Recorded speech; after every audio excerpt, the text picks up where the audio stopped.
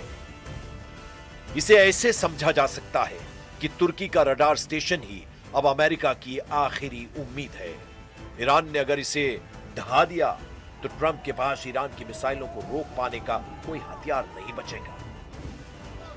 ऐसे वक्त में जब लड़ाई दिन ब दिन भीषण हो रही है, जब नेतन्याहू मान रहे हैं कि ईरान की हड्डियां टूट चुकी हैं, लेकिन हौसला बरकरार है।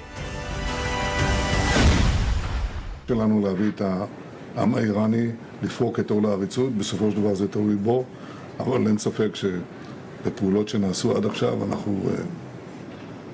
שוברים להם את העצמות, ועוד ידנו נטויה. जब युद्ध भयानक दौर में है, जब बारूदी कोहराम एशिया से यूरोप तक फैल गया है, जब ईरान, इजराइल, अमेरिका खूनी दुश्मनी निभा रहे हैं, तब ट्रंप अचानक ऐसे लीडर पर भड़क उठे जिसे अमेरिका दोस्त मानता है। ट्रंप का दिमाग तुर्की पर गर्म हो गया है। ट्रंप ने एर्दोआन को ललकारा है, उन्हें फटकारा है। ट्रंप उन्हें युद्ध में कूद जाने के लिए उकसा रहे हैं, क्योंकि ईरान ने पहले ही तुर्की पर मिसाइलों की बौछार कर रखी है। अब उन्हें ट्रंप ने भी टेंशन दे दी है, जबकि तुर्की किसी भी तरह युद्ध में उतरने के लिए तैयार नहीं है। तुर्की ने ईरान के हमलों के बाद नेटो की तरफ मदद की गुहार लगाई थी। एर्दोआन अकेले ईरान से युद्ध का जोखिम लेने के लिए तैयार नहीं है। In today's incident, we are again reminding Iran that they are not supposed to insist and repeat wrongdoings. We are going to discuss the developments with our NATO and other allies and will take necessary measures to increase our security and take extra measures. इसकी वजह कहीं युद्ध में Iran का bounce back करना तो नहीं, क्योंकि इजराइल ने पूरा दम लगा दिया है। अमेरिका ने सारे हथियारों को आजमा लिया है। खाड़ी देशों की जितनी ताकत थी सब झोंक चुके हैं, जिससे जितना बन पड़ा है वो ईरान को उतने तरीके से मार रहा है। ईरान का इकबाल कायम है।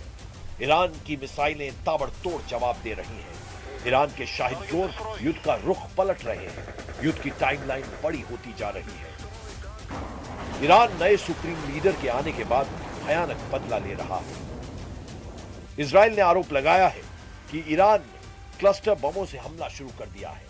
ईरान की बैलिस्टिक मिसाइल के धमाके सेंट्रल इजराइल के पेटा टिकवा में हुए हैं। कंस्ट्रक्शन साइट के करीब मिसाइल हमलों के बीच क्लस्टर बमों के धमाकों के आरोप लगाए गए हैं। क्लस्टर बम ज्यादातर देशों में बैन है। इनसे मचने वाली तबाही की वजह से युद्ध में इस्तेमाल की पाबंदी है। उधर ट्रंप ने दावा किया है कि ईरान की ड्रोन और मिसाइलों के कारखानों को वो खत्म करने के करीब है। ट्रंप ऐलान कर रहे हैं कि उनकी तय टाइमलाइन से युद्ध आगे चल रहा है। Continue to target Iran's drone and missile capabilities. Their drones are way down. Their drone manufacturing has been hit starting today. We know all of the places they manufacture the drones, and they're being hit one after another. Their missile capability is down to about 10%, maybe less. Trump double mind zone में जा चुके हैं। एक तरफ वो junior Khamenei को मार डालने की धमकी दे रहे हैं, दूसरी तरफ ईरान से बातचीत को संभव बता रहे हैं। लेकिन नेतन्याहू और ईरान का स्टैंड क्लियर है। नेतन्याहू ईरान की कट्टर सरकार को उखाड़ फेंकने की जिद ठान बैठे हैं। वहीं ईरान अब की बार इजराइल से फुल एंड फाइनल हिसाब के बाद ही युद्ध को खत्म करने की धमकी दे रहा है। मतलब लड़ाई लंबी चलेगी, भीषण होगी। एटम बम फटे तो सबसे भयानक होगी। शायद तब ट्रंप को समझ आए कि युद्ध का पहला कदम घमंड से उठता है और आखिरी कदम पछतावे पर खत्म होता है।